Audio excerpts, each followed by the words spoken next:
Let's talk herd. So do you work with people? Do you do this kind of thing with people?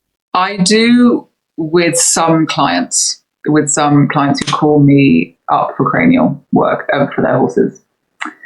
And I do through tarot readings as well. Oh, wow. Yeah. But I am planning on setting up. So where we're moving to, my intention for that is to be a space where I can bring everything that we've talked about and the work with humans and horses to the forefront and work with people either individually or in groups or whole day workshops or however the herd decide for it to unravel, absolutely. And I also plan on writing another book or two with them, and that will be very much geared again towards helping people to awaken to the fact that horses are spiritual beings and that they're here for a much deeper purpose than we may have seen so far and all those different things. So there are a few ways that I'd like to work with people in a larger capacity, but at the moment, it depends on the person as well.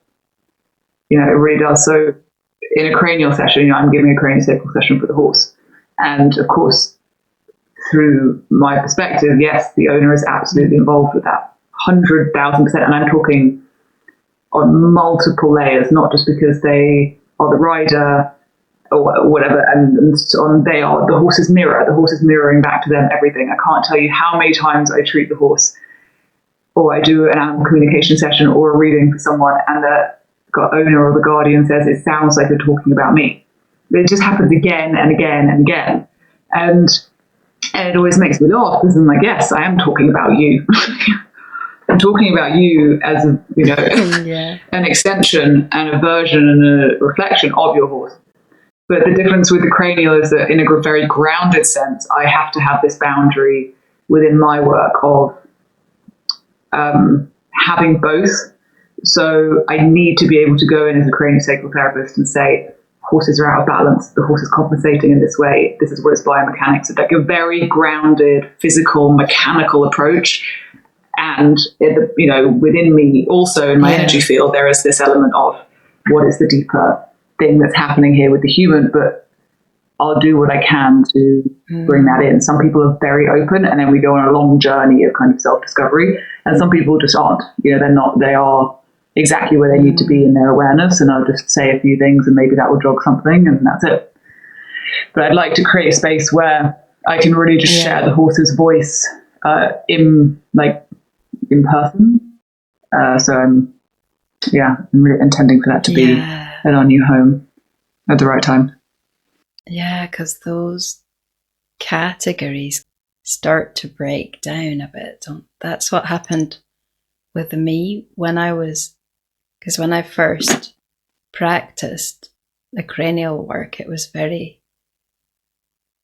kind of segmented, I suppose. I would go and do a session and it was more or less the same. And then over time, well, partly because we moved here, so it was less, just the client base just went overnight. So it was a completely different focus.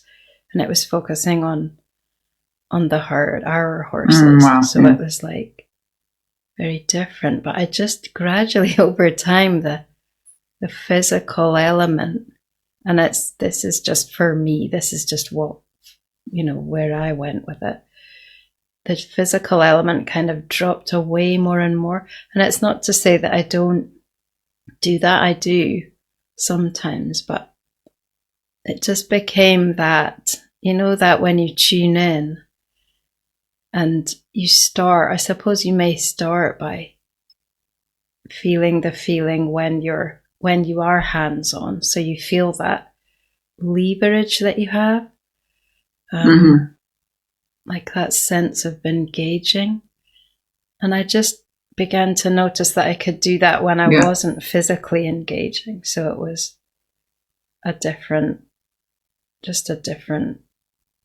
wasn't really a different thing. It was a different practice because it was just in my mind, but I could sort of summon. It's a different way. Yeah, I could tune into what I would call a system. I could tune into a system without space, so somebody's horse in Australia, for example, or whatever, it just, it took me a long time to trust it and to, really believe that it was the same.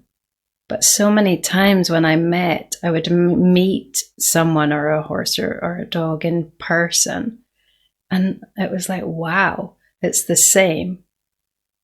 It's the same. What's going on is the same, maybe in a different sort of way. But I find the energy, the pure energy connection, just less limited. And that may just be me, because I don't have to see the physical. It's completely open. And I like it when I don't know that much as well about anything, because there's not many preconceptions then. But yeah, it's been a really interesting process of it, just less and less.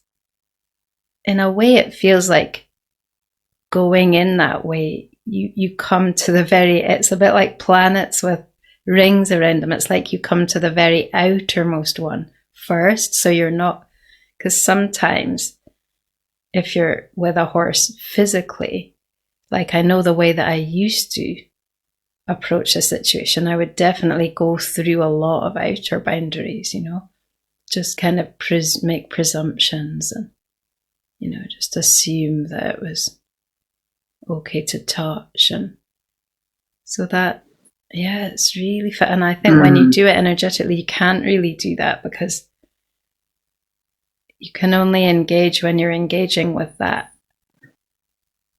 the pure sentience of the other being. So, if that they don't want that to happen, it won't happen. And so, it's a real, I just wondered if you've experienced anything similar to that. It sounds like you do, with the tarot and the animal communication. Do you mean, have I experienced a similar energetic relationship when it comes to connection and healing with the herd and horses in general? More like, has the cranial work, has that become like more vibrational, or is it still quite? I think the cranial for me has really always felt incredibly energetic.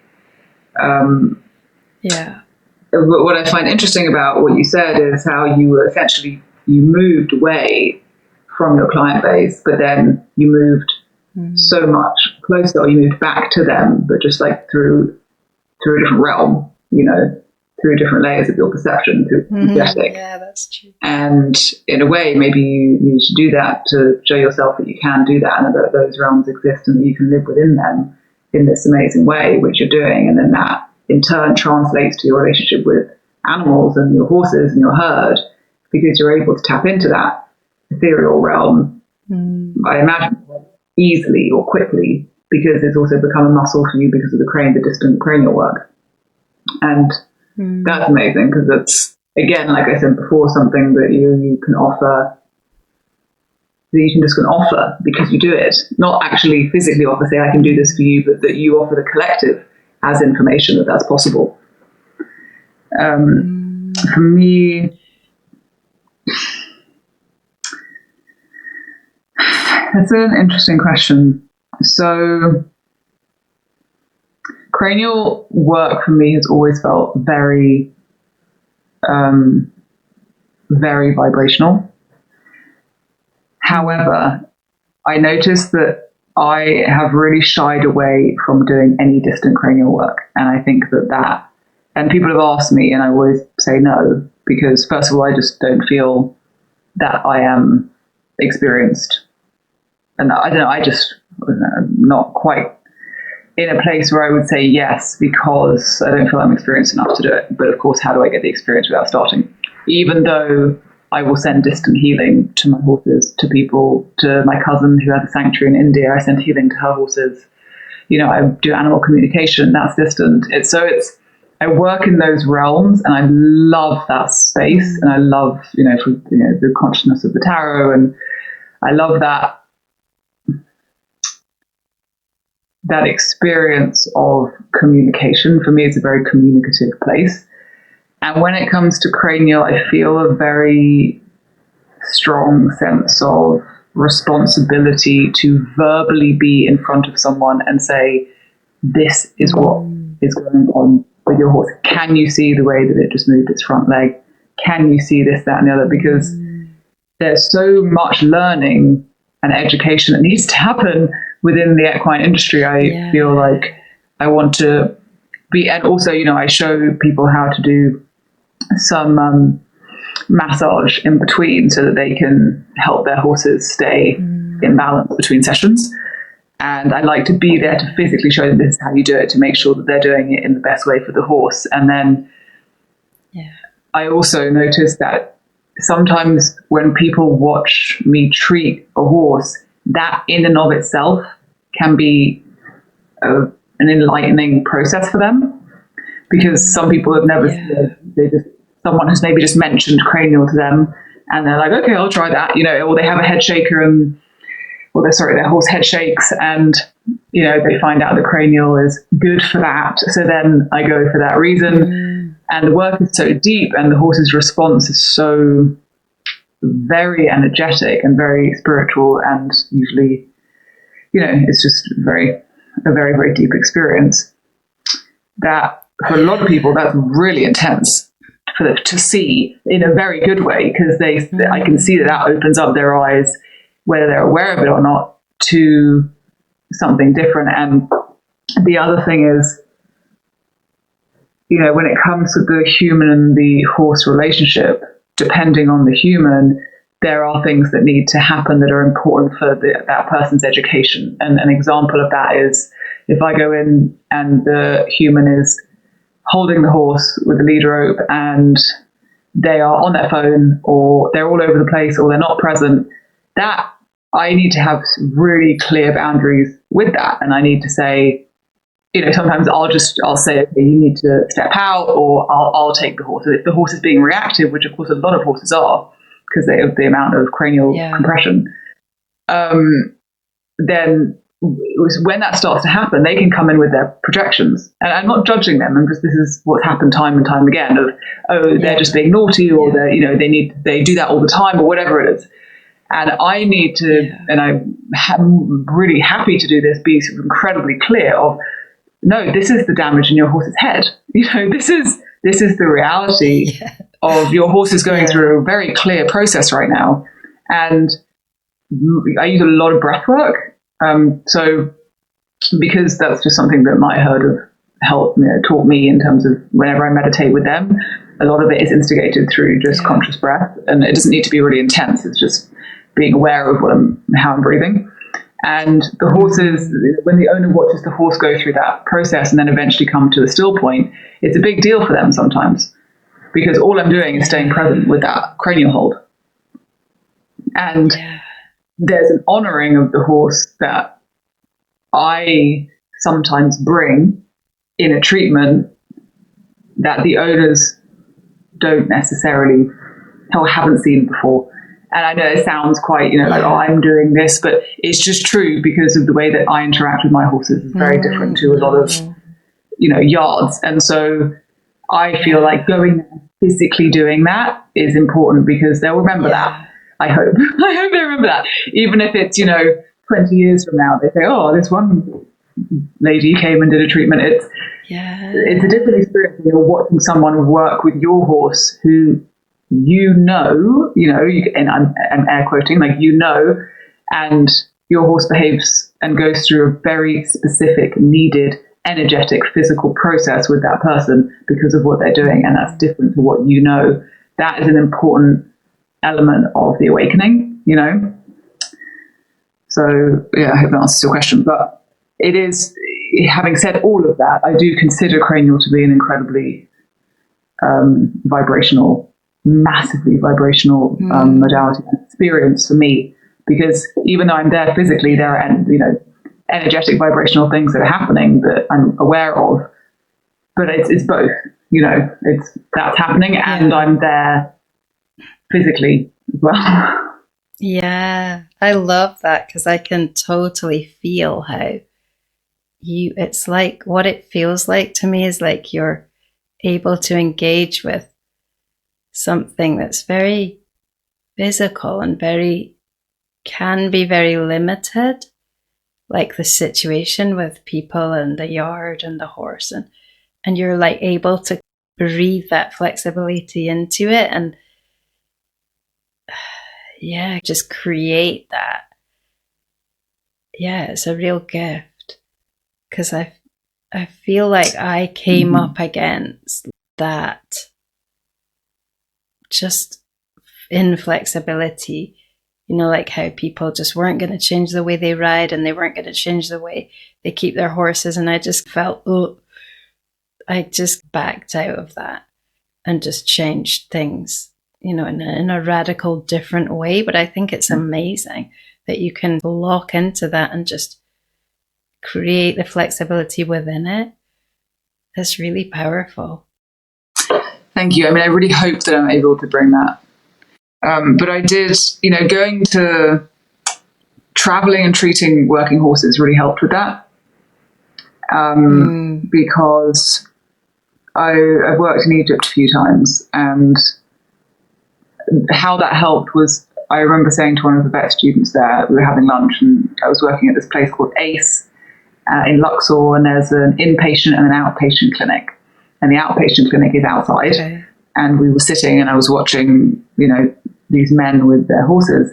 And I was still, this is 2018, I was like, why is this happening? This is so wrong. I was very much in that world. Yeah. And I was sitting down, and I was like, okay, I need to change the way that I'm thinking, because I can see that it's a block. Yeah. And this vet student, her name was Agatha, I said to her, I was like, why is this happening? Just give me your perspective now. And she said, no, I don't know. But they don't know anything else. They don't know how to do anything else. The humans, I mean, exactly. Literally, they don't know. And I remember feeling my brain wrap around that and form into this shape where I was like, right, okay, that is the same for every single human on every single yard, with across, in every country of every planet, every country on the planet, and people are doing what they know, and it's very hard to see, and at the same time, it's very true. And so then, over the course of the time I was there, it was very interesting, because I was doing the cranial work amidst the other energetics of, everything else that was going on and all the trauma I was seeing. And I just got to this place, I was like, it doesn't matter. I need to be here anyway. And these people that I'm seeing are not going to change the way they're doing things. And there's still a part of me, a child part of me that's like, yes, they will. Because I feel like I'm here to help make a change within the industry in my own small way. Yeah. But it was an interesting dynamic to look at the situation and say, okay, this is just happening now. This is what is happening now. This horse has been brought in and it's on death's door. That's what's happening now. Okay, I need to deal with the situation now. Yeah. And so I think that really helped me it helped me to deepen that understanding of, okay, if I'm going to go to a yard, everyone is coming from their own point of view. Of course, there are always going to be better ways we can do things. Not everybody's going to change. Some people are and some people aren't. But I'm going to go in and do everything I can. Yeah. And it is challenging. And at the very beginning, in 2013, when I started treating horses, that I also got really put off because people were saying, what I was doing was ridiculous and it didn't work and I wasn't doing anything and I was just standing there with my hands on the horse. And I, for the first time, was like, oh my God, maybe they're right. Because I had never questioned it. I was like, cranial's so real because look at these changes that I'm seeing in these trainings and these horses. And it's so, my God, and it was blowing my mind. And then I went back out into the world, and a lot of people were so skeptical, and it activated not a skepticism, but like a self-doubt. And yeah, I had to definitely work with that. But so I can really understand that element to it. But there's this, and I really want to say this, I feel like it's an honoring of the horses. There is this element that I feel, and I really want to find the right words, of when I go to treat a horse with craniosacral, that horse and the horse collective is the most important part of my life. Like it kind of is in general, but at that time, I'm going there as a representative of the collective, doing something that I have been guided and to do that I see is helpful. They and their voice is the utmost, most important thing.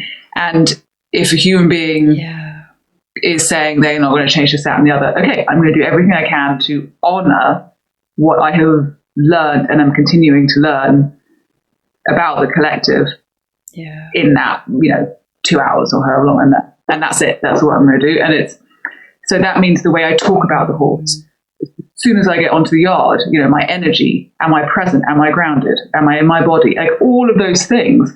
Now there's this kind of click into place where as soon as I'm asked to go treat a horse, I'm already going into that zone of I'm honoring the horses. I'm honoring the horses. It's about me, but it's not about me, and that helps boundaries become really easy because any disrespect or any kind of, they're just being silly or whatever the language is, I'm representing a whole new world with horses. So I need to come through and say, no, actually, hang on, this is, I don't know, whatever I'm going to say, have you ever considered this? Or the reason they're doing this is because actually they're physically uncomfortable, whatever it is in the session, and everyone's different. So of course you have to approach people in different ways with respect as well.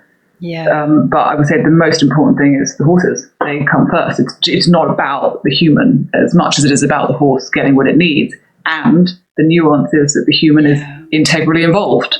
So so you are being a channel. You're channeling the herd into that scenario through your ability. I would say I'm probably channeling their directness more than anything, because they are, especially, I'm now talking about Olympia again, my guys are incredibly direct. Whenever they're guiding me to do anything, it's, you do this at this time in this way, and that's it. And I always say that to my friends and everything like that. It reminds me of this. This thing I've been doing in the last year with my herd of just doing, it's like as a herd, it's like the herd are healing. And so we bring someone in, but I'm channeling in terms of kind of acknowledging what's unfolding, like putting it into words. I usually record it, because that's the easiest way, because it's quite metaphorical in a sense, but it's not really a metaphor because we're feeling it, and the whole herd they just embrace that process, and it's just fantastic. But it's the same. It reminds me of how you're talking about becoming that instrument in a way that is being played in their energy and their comprehension of things, which is incredible. And I also do have Maureen, I've mentioned her, lots in this conversation because she's just had such a massive influence on my education. She's also somebody who really puts that forward. When she said, when you're treating, and that's it. And you're treating, because the reality is that, when you're coming from this perspective of, in every single horse that I see, I'm not talking about horses who, have had a lot of healing and are out in a herd, or, maybe wild horses, but every horse that I see in the industry, mostly, is out of balance. So when you see that and your eyes are open to that, for me personally, my only option that I want to take is I will represent you because I want to, and I want to be a steward for this cause. And also, yes, the herd are incredibly direct. And so there is an element of tapping into that. And I think that maybe just simplifying it helps people energetically to feel into the fact that we're all one and that we're all connected. Because if I'm honoring that animal, like I want to be honored, and I'm connecting to my herd like I want to be connected with. Exactly. And so as soon as I get onto a yard or into a field or whatever, I'm a representation of that. And I might not be aware of that, but that's what it feels like to me. It's such a direct purpose in that moment, and it's everything so clear and obvious type of thing. And then as soon as that container's over, and let's say I'm back in my car, I'm in a completely different zone. I'm still tapped into that. But, then I'm driving on to the next destination type of thing. It's a real, and maybe you're right, maybe the herd have actually really set up this energetic container for me to step into to do that. But it's just, I think it's the honoring. It's this animal has been through and is giving you something that is incomprehensible for humans sometimes. And the respect that needs to be had is enormous for that. Horses give us everything that they have, and I think that to honor that we need to do the same.